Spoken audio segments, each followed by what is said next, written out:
शिव महापुराण के अंदर 5वें शिव महापुराण के विद्येश्वर संहिता में लिखा हुआ है महाराज, विद्येश्वर संहिता। यदि कोई नारी अपने पति से एक बार कह दे कि मैं तुमसे विवाह कर कर मेरी जिंदगी नर्क हो गई, इससे तो नहीं होता तो अच्छा रहता। जो नारी अपने पति के साथ झगड़ा करते समय इस संबोधन को बोल देती है, वो नारी 1000 बार करवा चौथ का व्रत कर ले, सोमवार का व्रत कर ले, एकादशी का व्रत कर ले, उस नारी का सात्वित्व कभी नहीं रहता, उसका सात्वित्व भंग हो जाता। केवल एक संबोधन कर बोध पर 33 कौटी देवताओं की धर्म पत्नियां भी तो 33 कौटी होंगी। अरे बोलो तो सही, इंद्र की इंद्राणी, ब्रह्मा की ब्रह्माणी, भगवान विष्णु की लक्ष्मी, शंकर की पार्वती, 33 कौटी देवता की धर्म पत्नियां भी 33 कौटी हैं। पर 33 कौटी देवताओं की धर्म पत्नियों का व्रत पृथ्वी पर नहीं होता। अगर पृथ्वी पर आज भी किसी का व्रत होगा तो माता पार्वती का होगा। कभी लक्ष्मी जी का व्रत होता है क्या? अरे बोलो तो, ये दिवाली पे तुम लक्ष्मी जी का व्रत कर लेती हो, ये तुम्हारे हिसाब से करती हो, शास्त्र प्रमाणित व्रत नहीं है ये कि कहीं लिखा हो शास्त्र में, किसी पुराण में नहीं लिखा कि दिवाली का व्रत करो। दिवाली पे तो राम जी आए थे, खूब लड्डू बटे थे, इसलिए हमारे यहाँ शास्त्र कहता है डट के चरो, खूब खाओ, व्रत भले ना। तो वो तुम भूखी रहे हो लक्ष्मी जी को बुलाने के लिए, वो तुम्हारा मन है, तुम्हारी सोच है। कई कई माताओं की आदत रहती है, मैं तो शाम को खाऊंगी, आज मेरा दीपावली का व्रत है, खाओ, 4-6 दिन मत खाओ तुम, तो उसमें क्या जाए। कभी लक्ष्मी का व्रत हुआ, एक वो व्रत माताएं करती बेबहू लक्ष्मी का, वो शास्त्र प्रमाण में नहीं है, शास्त्र प्रमाणित व्रत नहीं है, वो आप लोगों ने बना लिया, आप लोगों ने कर लिया, वो अपने ऊपर है, पर शास्त्र का प्रमाण नहीं देता। लक्ष्मी व्रत, ब्रह्माणी का कोई व्रत है, सरस्वती का, सरस्वती का भी कोई व्रत नहीं, ब्रह्माणी का भी कोई व्रत नहीं है। केवल अगर इंद्राणी का कोई व्रत है नहीं, अगर व्रत मिलेगा तो केवल एक माता पार्वती का मिलेगा। क्यों? क्योंकि माता पार्वती कभी अपने प्रभु से, कभी अपने स्वामी से ऊंची आवाज में बात नहीं करी, कभी नहीं बोली। माता ने कभी भी ऊंची आवाज में अपने पति से बात नहीं करी। लक्ष्मी ने जरूर एक बार भगवान विष्णु से कहा था, एक बार भगवान विष्णु लक्ष्मी को देखे और लक्ष्मी श्रृंगार कर रही थी, देखकर भगवान नारायण को हंसी आ गई। हंसकर भगवान विष्णु जैसे खड़े हुए, इतने में लक्ष्मी ने कहा, वाह नारायण वाह, आप अपनी पत्नी को देखकर घोड़े जैसे हंस रहे हो, मैं आपको श्राप देती हूं नारायण, आप मुझ पर हंसे हो, आपका ये मुख कट जाए और तुम्हें घोड़े का मुंह लग जाए। लक्ष्मी ने नारायण को श्राप दिया था तो भगवान विष्णु का हयग्रीव अवतार हुआ था, हयग्रीवा को मारने के लिए भगवान का शीश कट गया था तो घोड़े का मुंह लगाया था। काय का मुंह लगाया? घोड़े का। लक्ष्मी ने नारायण को श्राप दिया। एक बार जब पुष्कर राज में ब्रह्मा जी यज्ञ करने के लिए बैठ रहे थे, ब्राह्मणों ने कहा जल्दी करो, ब्रह्माणी को बुलाओ, मुहूर्त निकल रहा है, बुलाओ ब्रह्माणी को। अब ब्रह्माणी तो तैयार होने में लगी, आई ब्रह्माणी को बुलाया जाए, आती नहीं ब्रह्माणी, बस आ रही हूं तैयार होके चलो। होता है पति बेचारा गाड़ी में बैठ के हारन बजाता रहे, पत्नी बेचारी अपना रुमाली ढूंढती रह जाए, होता है। अब वो बार बार हारन बजाए, ये बार बार क्या आ रही, अब ब्रह्माणी भी ऐसी आ रही, बस कह रही, बंधु इतने में देव ब्राह्मणों ने कहा मुहूर्त निकल जाएगा, तो ब्रह्मा जी ने कहा आपको जो करना है करो और यज्ञ चालू करो। इतने में ब्राह्मणों ने गाय को पकड़कर खड़ा करा और गाय माता के सामने ब्राह्मणों ने वेद की ध्वनि करना प्रारंभ करी। जैसे ही वेद की ध्वनि करना प्रारंभ करी, गाय के मुख से वेद माता गायत्री को प्रकट कर लिया और गायत्री को प्रकट कर कर भगवान ब्रह्मा जी के पास में गठजोड़ा बांधकर बिठा दिया। यज्ञ प्रारंभ हो गया। इतने में सरस्वती तैयार होकर आ गई। ब्रह्माणी जैसे तैयार होकर आई, ब्रह्माणी ने देखा कि मेरी जगह पर कोई दूसरा बैठा है। ब्रह्माणी क्रोध में लाल होकर बोली, ए ब्रह्मदेव, तुमने मेरे स्थान पर किसी दूसरी नारी को बिठाया है, मैं तुम्हें श्राप देती हूं, पृथ्वी पर कहीं तुम्हारे मंदिर नहीं बनेंगे। केवल एक पुष्कर राज की भूमि पर अगर तुम्हें मंदिर बनवाना है तो एक कन्या का कन्यादान करना पड़ेगा। एक कन्या का कन्यादान, शास्त्र कहता है एक कन्या का कन्यादान कर दो तो भगवान ब्रह्मा का मंदिर बन गया। एक कन्या का कन्यादान कर दो तो वैकुंठ में अपनी सीट पक्की हो जाती है साहब, एक कन्या का कन्यादान करने से। और कई कई लोग तो बड़े भाग्यशाली होते हैं जिनके यहाँ 4, 5, 3, 2, 1 इतनी कन्याओं का कन्यादान होता है। भाग्यशाली मौका मिलता। और ब्रह्मा जी ने फिर कन्यादान करा था। आपको सबको मालूम होगा, भांडेर वन में राधा जी अपने भाई मनसुख को भोजन देने आई थी और कन्हैया खेल रहे थे। नारद जी ने राधा और कृष्ण का विवाह भांडेर वन में कर दिया। इस विवाह को ब्रह्मा जानते हैं, राधा जानती है, कृष्ण जानते हैं, नारद जानते हैं। इसके सिवा इस विवाह को कोई नहीं जानता, बस ये जाने। फिर जाकर ब्रह्मा जी का मंदिर द्वापर में बना, सतयुग में नहीं, त्रेता में नहीं, द्वापर में ब्रह्मा का मंदिर। द्वापर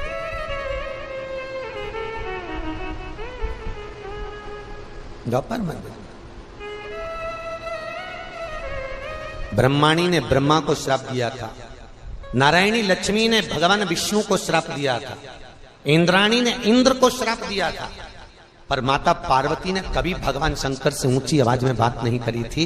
इसलिए आज भी माताएं सब जो व्रत करती हैं वो पार्वती के। छठ का व्रत पार्वती का, तीज का व्रत पार्वती का, चतुर्थी का व्रत पार्वती का, जितने व्रत माताएं करेंगी सारे व्रत माता पार्वती के, कोई देवी देवता के नहीं। बस निवेदन आपसे भी है, व्रत आपके भी चालू हो सकते हैं अगर तुम अपने पति से ऊंची आवाज में बात नहीं करो तो। व्रत तो चालू हो। तो जब भी बोलती है सी गरज के बोलती राम। एक पति की पत्नी मर गई, पति अंतिम संस्कार करने गया था और अंतिम संस्कार कर वापिस आ रहे थे। आते से ही बहुत धड़ाके से बिजली कड़की। जैसी बिजली कड़की, पति नीचे झुका, जमीन पे प्रणाम करा, प्रणाम करके तुरंत कहा पहुंच गई। तो जितने लोग अंतिम संस्कार करके आ रहे थे उन्होंने कहा तुझे कैसे मालूम कि पहुंच गई? नहीं, नीचे भी गरजती थी, ऊपर जाते से ही गरजी है, समझ लो पहुंच गई, सही जगह पहुंच गई, स्थान मिल गया। होता है। अब अनसुईया मैया पतिव्रता धर्म का पालन करती है। अनसुईया मैया पतिव्रता धर्म का पालन करती है, पति को परमेश्वर मानती है, पति के चरणों को नमन करती है, पति के चरणारविंद का स्मरण करती है, पति के चरणों को नित्य पति प्रणाम करती है। आप में से कितनी माताएं जो अपने पति को रोज प्रणाम करती है? जरा हाथ उठा ले। अरे एक आध उठा लो, शर्मा सुरमु में उठा लो, झूठा मुंह उठा लो। 1 2 3 4 4.5 नहीं, वो 4.5 इसलिए ऊपर करा था, गिरा दिया, मैं समझ लिया चतुर्थी के दिन पड़ती होगी, केवल करवा चौथ के दिन। इतना तो मेरे को भी ध्यान दे हो, पर करना चाहिए, नित्य प्रति प्रणाम तो करना चाहिए। अच्छा तुम मत, कभी कभी ऐसा भी होता है तुम नहीं करती, वो कर लेता हो। कभी कभी ऐसा भी होता है, आपने देखा है कई बार घर में जब झगड़ा होता है तो पति बेचारा कहता है मैं तेरे हाथ जोड़ू, तेरे पांव पड़ू, चुप हो जा, अरे जगदम्बा हो जा। अब बेचारा और क्या करे? तुम अच्छा तुम बताओ, इससे ज्यादा क्या करेगा? वही बेचारा अकेले में तेरे पांव पड़ लो तो चुप हो जा। बोलो। अनसुईया मैया पतिव्रता धर्म का पालन करने वाली है, पति को परमेश्वर मानने वाली, पति के चरणारविंद का स्मरण करने वाली, पति के चरणों का अनुमोदन करने वाली, पति की प्रणाम। अच्छा ईमानदारी से बोलना, पत्नी पति को ज्यादा स्नेह करती है कि पति पत्नी को ज्यादा स्नेह करता है? कितनी जल्दी बोली, कितनी जल्दी। सब चतुर हो गए भोपाल के। बुआ जी जय हो थारी, सब चतुर। अब पर ऐसा नहीं है, पति बोलता नहीं है, उसका प्रेम उसका स्नेह दिखता नहीं है, पर शिव महापुराण में और भागवत में पति के चरित्र। अच्छा उसको भी जाने दो, तुम तो अपनी एक बात। एक पति गार्डन में घूम रहे थे और गार्डन में घूमते घूमते एक बड़ा सा कुत्ता आ गया और पत्नी जिधर चल रही थी उधर ही कुत्ता था। बेचारे पति को लगा ये कुत्ता मेरी पत्नी को खा जाएगा, फिर बच्चों को स्कूल कौन भेजेगा, टिफिन कौन बनाएगा, ट्यूशन कौन भेजेगा। पति ने पत्नी का हाथ पीछे खींचा, कुत्ता और आगे बढ़ा। पति बेचारा घबराया, इसको खा जाए, कुत्ता मुझे काट खाए पर मेरी पत्नी को नहीं काटना चाहिए। मुझे काटेगा चल जाएगा, पत्नी को काटेगा, वो ना तो बच्चों को भेज सकती, ना उसके श्रृंगार करे, ना कुछ बच्चों का टिफिन बनाए, बेचारी बीमार पड़ जाएगी। मेरे को कुत्ता खा जाए पर मेरी पत्नी को नहीं काटे। उसने पत्नी का हाथ और पीछे खींचा, जैसे पीछे खींचा कुत्ता और आगे आया, और कुत्ता जैसे ही आगे आया देखा कुत्ता लपकने वाला है। इतनी देर में जैसे कुत्ता दौड़ा, पति ने पत्नी को गोदी में उठा लिया। जैसे गोदी में उठाया कुत्ता भाग गया। कुत्ता भागा, पति ने पत्नी को नीचे उतारा। पत्नी गुस्से में लाल होकर बोली, तुम्हारे जैसा पति जिंदगी में कभी नहीं देखा मैंने। बताओ, दुनिया के लोग कुत्ते को भगाने के लिए पत्थर उठाते, तुमने मुझे उठा लिया। अब बताओ, बेचारा वो तो भला ही सोचा था, उसने कौन सा बुरा सोचा? उसने तो बेचारे ने भला ही सोचा कि मैं पत्थर नहीं इसको उठा लूं, इसको नहीं काटेगा, मेरे पांव में काट खाएगा। तो ऐसा नहीं है कि पति इसने नहीं करता है, पर उसका इसने दिखता नहीं। बेचारे ने उठाया पर तो भी कुछ करे सो करे, जीवन का सुख पाना। भगवान अनसुईया मैया पतिव्रता धर्म का पालन करती है, पति को परमेश्वर मानती हैं, पति के चरणों का अनुमोदन करती है, पति के चरणों का स्मरण करती है, पति के चरणों का नाम जाप करती है अनसुईया। और जब पति के चरणारविंद का स्मरण किया गया, पति के चरणारविंद को नमन किया गया, अनसुईया मैया का सात्वित्व तीनों लोकों में छा गया। एक दिन लक्ष्मी जी ने भगवान विष्णु के सम्मुख में पार्वती और ब्रह्माणी को बुलाया, और पार्वती और ब्रह्माणी को बुलाकर कहा, सुनो, हमने सुना है कि अनसुईया का सात्वित्व बड़ा प्रबल है। हाँ, परीक्षा ली जाए? ठीक है, ले। तीनों देवियों ने अपने अपने स्वामियों से कहा, जाकर अनसुईया जी की परीक्षा लीजिए। क्या परीक्षा लेना है? अनसुईया जी के दरवाजे पर जाकर भिक्षा मांगना, और भिक्षा भी मांगना तो नग्न अवस्था में मांगना। अनसुईया के वस्त्र नहीं होना चाहिए।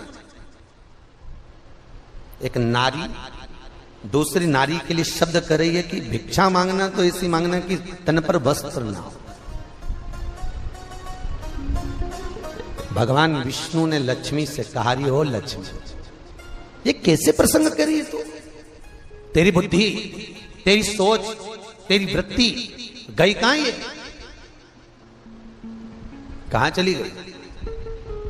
बहुत ध्यान देना, कल कथा में था, जैसा खाया अन्न, जम के बोलो, वैसा हो गया मन। जैसा पिया पानी वैसी हो गई वाणी, और जैसा पिया दूध वैसा बन गया बुद्ध। बुद्धि दूध से बनी। विचार करिए, अनसुईया जी की परीक्षा लेने का भाव लक्ष्मी के मन में कैसे आ गया? आया क्यों? लक्ष्मी के मन में यह प्रसंग कहां से आ गया कि अनसुईया जी की परीक्षा लो? मन में यह भाव कहां से आया? कैसे प्राप्त हुआ? कारण क्या? हर चीज में कोई ना कोई एक कारण होता है जिसके कारण व्यक्ति उस क्रम तक पहुंचता है। हर चीज में एक कारण है।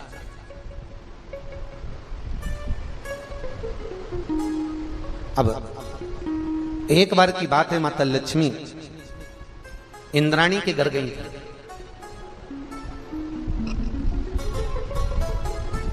और इंद्राणी के साथ में मिलकर माता लक्ष्मी दक्षिणा देवी के दरवाजे पर पहुंचे। और दक्षिणा देवी के दरवाजे पर पहुंचकर माता लक्ष्मी ने, आज बहुत तेज भूख लगने पर दक्षिणा को 3 बार कहा, दक्षिणा मुझको भोजन चाहिए, भूख लग रही है। दक्षिणा न लाई। इंद्राणी दक्षिणा देवी के भवन में गई और बिना पूछे वस्तु को उठाकर लाई और लक्ष्मी को दे दिया। इंद्राणी और लक्ष्मी ने पा लिया। दक्षिणा देवी आकर देखी कि मेरे भीतर भवन में जो रखा था ये दोनों पा रही हैं, कोई बात नहीं, पर दोष तो है ना किसी की यहाँ रखी। आपको पहले भी कथा में कहा, ये चोर तत्व तो कहलाएगा। भागवत जी में 5 तरह के चोर कहे। कितने? जम के बोलो जरा। 5। पहले नंबर का चोर जो किसी की वस्तु को बिना पूछे उठा। ठीक है, बोलते तो जाओ, हुंकारा भरते जाओ। ठीक है, भागवत जी में लिखा।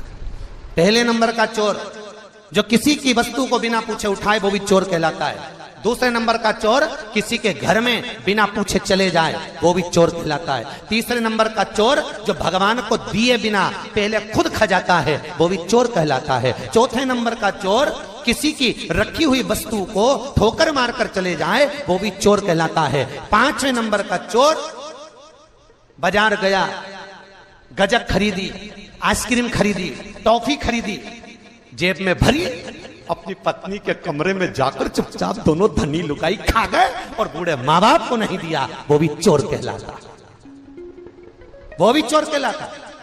जो अपने माता पिता को दिए बिना खा ले।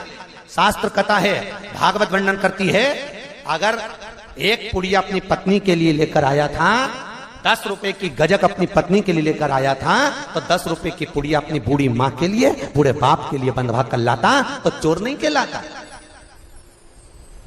पर जो माता पिता को दिए बिना अपने कमरे में बैठकर चुपचाप खा जाए और बूढ़े माँ बाप को ना दे, वो भी चोर कहलाता है। मुझे उम्मीद है भोपाल के लोग ऐसे नहीं होंगे।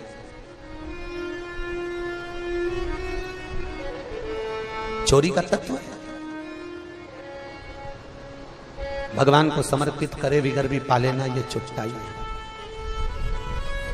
जो तत्व लक्ष्मी जी इंद्राणी से करेंगे, भूख लग रही है, इंद्राणी दक्षिणा के जाकर अंदर प्रवेश कर उठाकर लाई और लाकर दे दिया। भले किसी के यहाँ कितना भी पड़ा हो, भले किसी की टेबल पर कितना भी भोजन रखा हो, भले 56 भोग जमे हो, पर जब तक तुमसे कहा ना जाए तब तक तुमने लेना नहीं, तब तक उसको उठाना नहीं।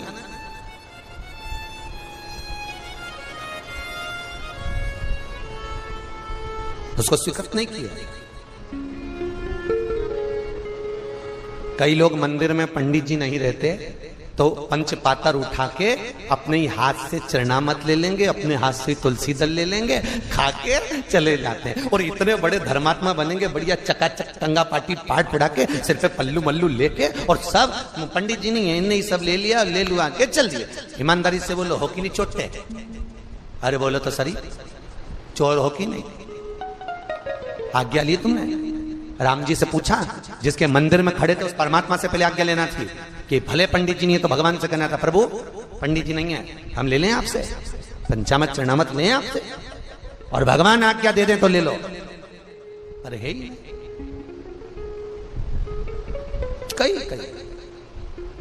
हम कई जगह मंदिरों में देखते हैं, कई जगह की तो जाने तो हम तो सियोर के मंदिरों की भी कहते हैं कि वहां पर भी यही क्रम। एक हमारे वो बगल में बड़ा बाजार में सत्यनारायण जी को मंदिर, तो वहां पर भी पंडित जी नहीं रहते तो वो जो जाए बस कूड़ के लेके चलते। अब कोई चोर तत्व है हमारा, उस तत्व से हमें वंचित छूटना, उस तत्व से हमें दूर जाना। कल एक प्रश्न था, मंटो जी एक प्रश्न आया था कल व्हाट्सएप पर, गुरुजी हमारे प्रश्न का उत्तर दीजिए, वृक्ष लगाना क्यों जरूरी है? प्रकृति का पेड़ लगाना, वृक्ष लगाना क्यों जरूरी है? मंगरूल नाथ से प्रश्न था, अमरावती से आगे मंगरूल नाथ, वहां से भेजा था, वृक्ष लगाना क्यों जरूरी? हमने कहा भैया उसका एक कारण स्कंद पुराण में लिखा हुआ कि मातृ ऋण, पितृ ऋण, देव ऋण, गुरु ऋण और लोक ऋण।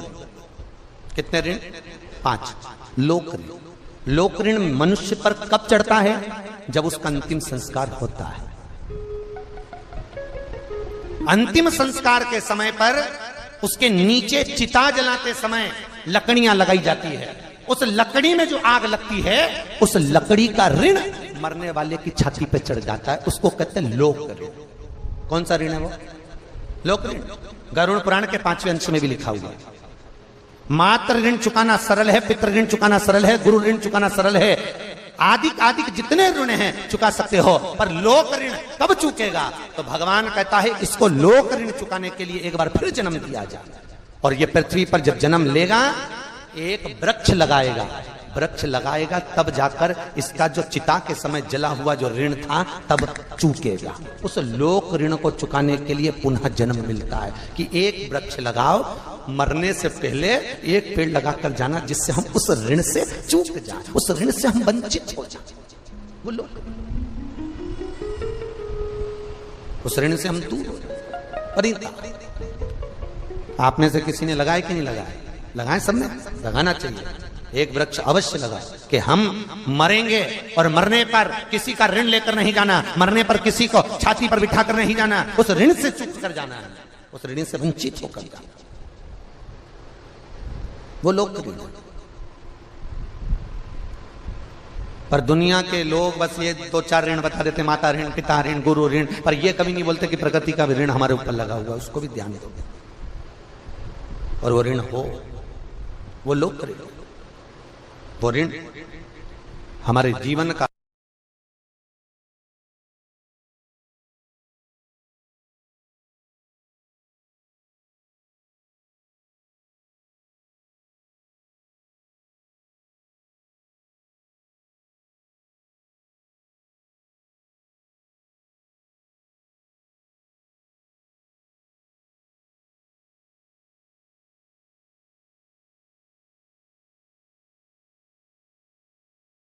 में से एक थी अनसुईया, आंतरी ऋषि के साथ हुई है, जिनका पतिव्रता धर्म का पालन करना, पति को परमेश्वर मानना, पति चरणारविंद का स्मरण करना, पति के चरणारविंद में रमे रहना, यह माता अनसुईया का कर्तव्य था। शिव महापुराण के अंदर 5वें शिव महापुराण के विद्येश्वर संहिता में लिखा हुआ है, महाराज विद्येश्वर संहिता, यदि कोई नारी अपने पति से एक बार कह दे कि मैं तुमसे विवाह कर कर मेरी जिंदगी नर्क हो गई, इससे तो नहीं होता तो अच्छा रहता। जो नारी अपने पति के साथ झगड़ा करते समय इस संबोधन को बोल देती है, वो नारी 1000 बार करवा चौथ का व्रत कर ले, सोमवार का व्रत कर ले, एकादशी का व्रत कर ले, उस नारी का सात्वित्व कभी नहीं रहता, उसका सात्वित्व भंग हो जाता है। केवल एक संबोधन कर बोध पर 33 कौटी देवताओं की धर्म पत्नियां भी तो 33 कौटी होंगी।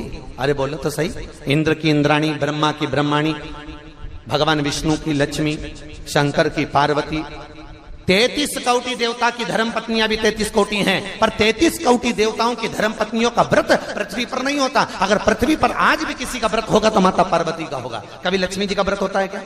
अरे बोलो तो, ये दिवाली पे तुम लक्ष्मी जी का व्रत कर लेती हो, ये तुम्हारे हिसाब से करती हो, शास्त्र प्रमाणित व्रत नहीं है ये कि कहीं लिखा हो शास्त्र में, किसी पुराण में नहीं लिखा कि दिवाली का व्रत करो। दिवाली पे तो राम जी आए थे, खूब लड्डू बटे थे, इसलिए हमारे यहाँ शास्त्र कहता डट के चरो, खूब खाओ, व्रत भले ना।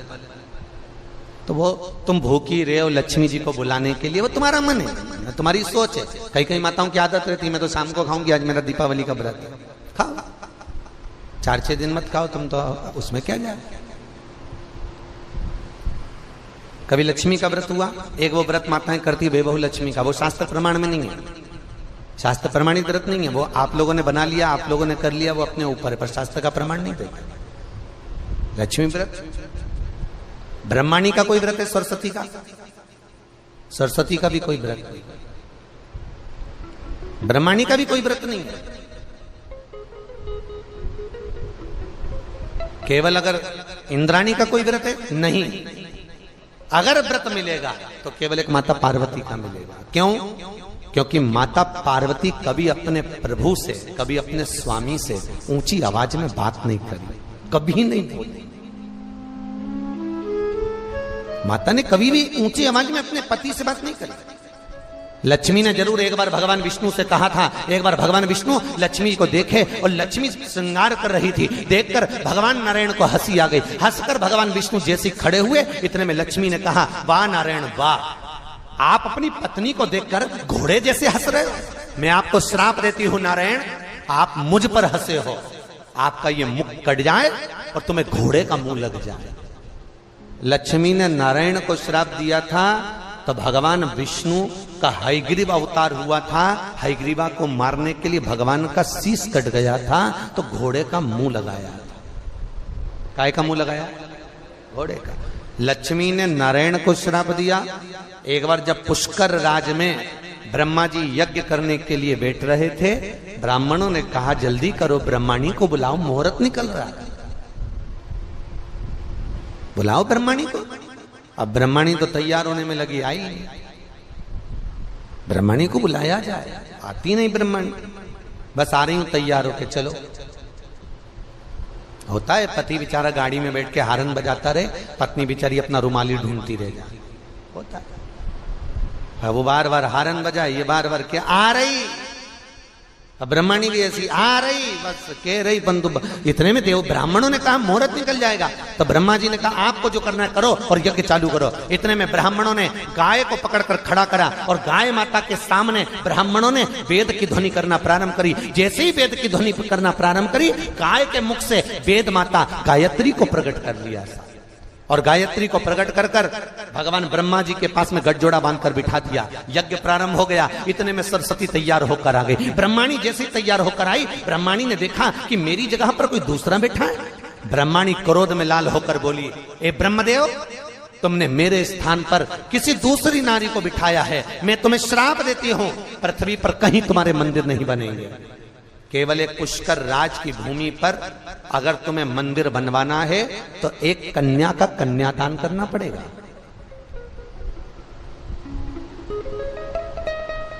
एक कन्या का कन्यादान। शास्त्र कहता है एक कन्या का कन्यादान कर दो तो भगवान ब्रह्मा का मंदिर बन गया। एक कन्या का कन्यादान कर दो तो वैकुंठ में अपनी सीट पक्की हो जाती है साहब, एक कन्या का कन्यादान करने से। और कई कई लोग तो बड़े भाग्यशाली होते हैं जिनके यहाँ 4, 5, 3, 2, 1 इतनी कन्याओं का कन्यादान होता है। भाग्यशाली मौका मिला। और ब्रह्मा जी ने फिर कन्यादान करा था। आपको सबको मालूम होगा, भांडेर वन में राधा जी अपने भाई मनसुख को भोजन देने आई थी और कन्हैया खेल रहे थे। नारद जी ने राधा और कृष्ण का विवाह भांडेर वन में कर दिया।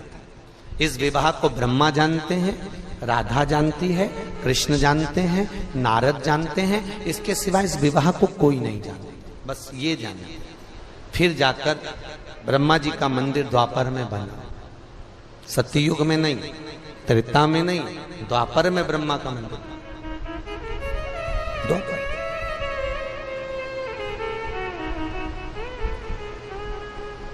द्वापर मंदिर। ब्रह्माणी ने ब्रह्मा को श्राप दिया था, नारायणी लक्ष्मी ने भगवान विष्णु को श्राप दिया था, इंद्राणी ने इंद्र को श्राप दिया था। पर माता पार्वती ने कभी भगवान शंकर से ऊंची आवाज में बात नहीं करी थी।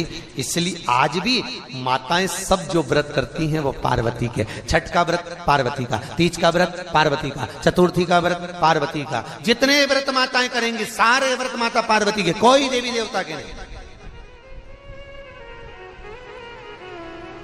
बस निवेदन आपसे भी है, व्रत आपके भी चालू हो सकते हैं अगर तुम अपने पति से ऊंची आवाज में बात नहीं करो तो। व्रत तो चालू हो जाए। तो जब भी बोलती है सी गरज के बोलती राम। एक पति की पत्नी मर गई, पति अंतिम संस्कार करने गया था और अंतिम संस्कार कर कर वापिस आ रहे थे। आते से ही बहुत धड़ाके से बिजली कड़की। जैसी बिजली कड़की, पति नीचे झुका, जमीन पे प्रणाम करा, प्रणाम करके तुरंत कहा पहुंच गई। तो जितने लोग अंतिम संस्कार करके आ रहे थे उन्होंने कहा तुझे कैसे मालूम कि पहुंच गई? नहीं, नीचे भी गरजती थी, ऊपर जाते से ही गरजी है, समझ लो पहुंच गई, सही जगह पहुंची, स्थान मिल गया।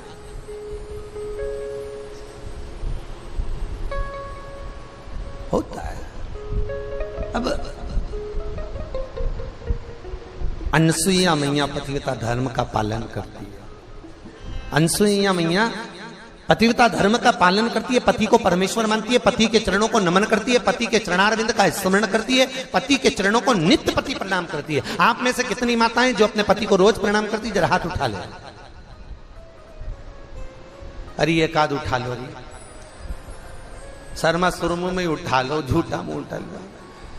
1, 2, 3, 4, 4.5 नहीं, वो 4.5 इसलिए ऊपर करा था, गिरा दिया, मैं समझ लिया चतुर्थी के दिन पड़ती होगी, केवल करवा चौथ के दिन। इतना तो मेरे को भी ध्यान दे रहे हो। पर करना चाहिए, नित्य प्रति प्रणाम तो करना चाहिए।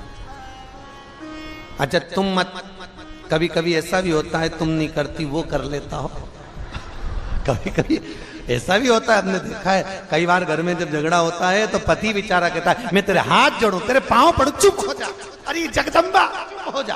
अब बेचारा और क्या करे तुम, अच्छा तुम बताओ इससे ज्यादा क्या करेगा वही बेचारा अकेले में तेरे पांव पड़ लू तो चुप हो जा। बोलो अनसुईया मैया पतिव्रता धर्म का पालन करने वाली है, पति को परमेश्वर मानने वाली, पति के चरणारविंद का स्मरण करने वाली, पति के चरणों का अनुमोदन करने वाली, पति की प्रणाम। अच्छा ईमानदारी से बोलना, पत्नी पति को ज्यादा स्नेह करती है कि पति पत्नी को ज्यादा स्नेह करता है? कितनी जल्दी बोली, कितनी जल्दी। सब चतुर हो गए भोपाल के, बुआ जी जय हो थारी, सब चतुर। अब पर ऐसा नहीं है, पति बोलता नहीं है, उसका प्रेम उसका स्नेह दिखता नहीं है, पर शिव महापुराण में और भागवत में पति के चरित्र। अच्छा उसको भी जाने दो, तुम तो अपनी एक बात, एक पति गार्डन में घूम रहे थे और गार्डन में घूमते घूमते एक बड़ा सा कुत्ता आ गया और पत्नी जिधर चल रही थी उधर ही कुत्ता था। बेचारे पति को लगा ये कुत्ता मेरी पत्नी को खा जाएगा, फिर बच्चों को स्कूल कौन भेजेगा, टिफिन कौन बनाएगा, ट्यूशन कौन भेजेगा।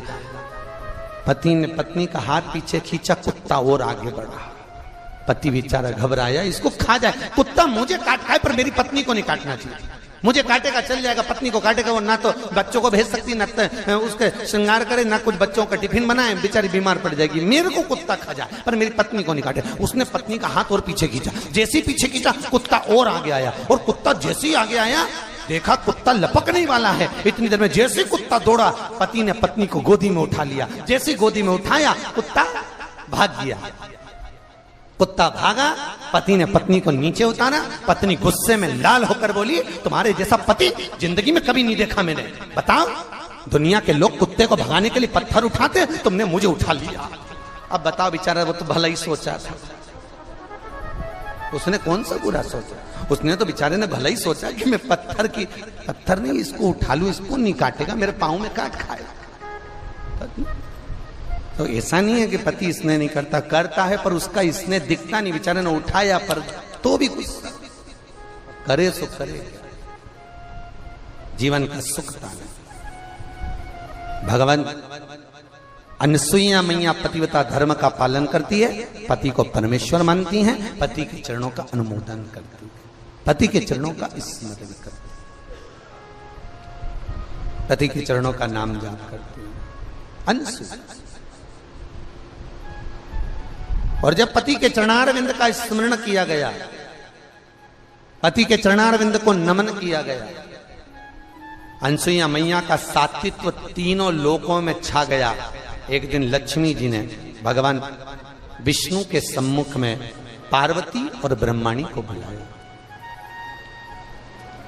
और पार्वती और ब्रह्माणी को बुलाकर कहा सुनो, हमने सुना है कि अनसुईया का सात्वित्व बड़ा प्रबल है, हाँ परीक्षा ली जाए, ठीक है ले। तीनों देवियों ने अपने अपने स्वामियों से कहा जाकर अनसुईया जी की परीक्षा लीजिए। क्या परीक्षा लेना है? अनसुईया जी के दरवाजे पर जाकर भिक्षा मांगना, और भिक्षा भी मांगना तो नग्न अवस्था में मांगना। अनसुईया के वस्त्र नहीं होना चाहिए। एक नारी दूसरी नारी के लिए शब्द कर रही है कि भिक्षा मांगना तो ऐसी मांगना कि तन पर वस्त्र ना हो। भगवान विष्णु ने लक्ष्मी से कहा, रही हो लक्ष्मी, ये कैसे प्रसंग कर रही है तू? तेरी बुद्धि, तेरी सोच, तेरी वृत्ति गई कहां? ये कहां चली गई? बहुत ध्यान देना, कल कथा में था जैसा खाया अन्न जम के बोलो। वैसा हो गया मन, जैसा पिया पानी वैसी हो गई वाणी, और जैसा पिया दूध वैसा बन गया बुद्ध। बुद्धि दूध से बनी। विचार करिए, अनसुईया जी की परीक्षा लेने का भाव लक्ष्मी के मन में कैसे आ गया? आया क्यों? लक्ष्मी के मन में यह प्रसंग कहां से आ गया कि अनसुईया जी की परीक्षा लो? मन में यह भाव कहां से आया? कैसे प्राप्त हुआ? कारण क्या था? हर चीज में कोई ना कोई एक कारण होता है जिसके कारण व्यक्ति उस क्रम तक पहुंचता है। हर चीज में एक कारण है।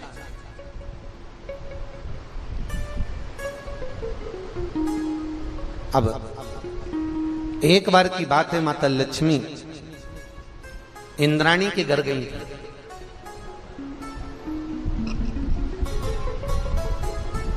और इंद्राणी के साथ में मिलकर माता लक्ष्मी दक्षिणा देवी के दरवाजे पर पहुंचे। और दक्षिणा देवी के दरवाजे पर पहुंचकर माता लक्ष्मी ने आज बहुत तेज भूख लगने पर दक्षिणा को 3 बार कहा, दक्षिणा मुझको भोजन चाहिए, भूख लग रही है। दक्षिणा न लाई। इंद्राणी दक्षिणा देवी के भवन में गई और बिना पूछे वस्तु को उठाकर लाई और लक्ष्मी को दे दिया। इंद्राणी और लक्ष्मी ने पा लिया। दक्षिणा देवी आकर देखी कि मेरे भीतर भवन में जो रखा था ये दोनों पा रही हैं, कोई बात नहीं, पर दोष तो है ना, किसी की यहाँ रखी। आपको पहले भी कथा में कहा, ये चोर तत्व तो कहलाएगा। भागवत जी में 5 तरह के चोर कहें। कितने? जम के बोलो जरा। 5। पहले नंबर का चोर जो किसी की वस्तु को बिना पूछे उठा। ठीक है, बोलते तो जाओ, हुंकारा भरते जाओ। ठीक है, भागवत जी में लिखा।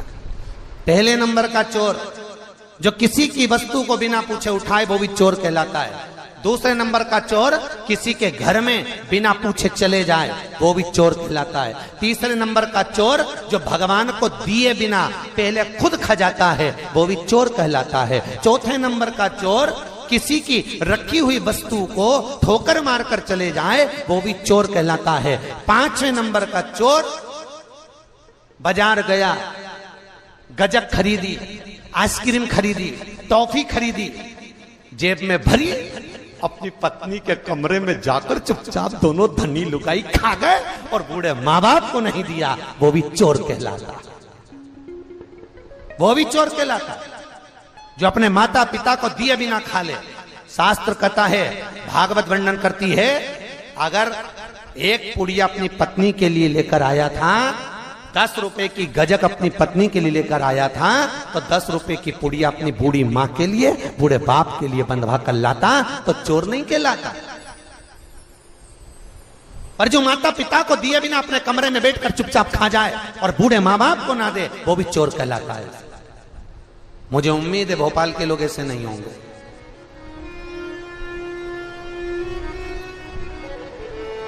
चोरी का तत्व है। भगवान को समर्पित करे बिगर भी पाले ना, ये चोटाई है।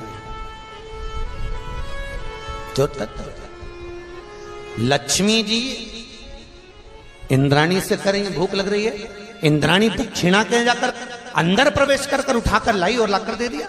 भले किसी के यहाँ कितना भी पड़ा हो, भले किसी की टेबल पर कितना भी भोजन रखा हो, भले 56 भोग जमे हो, पर जब तक तुमसे कहा ना जाए तब तक तुमने लेना नहीं, तब तक उसको उठाना नहीं।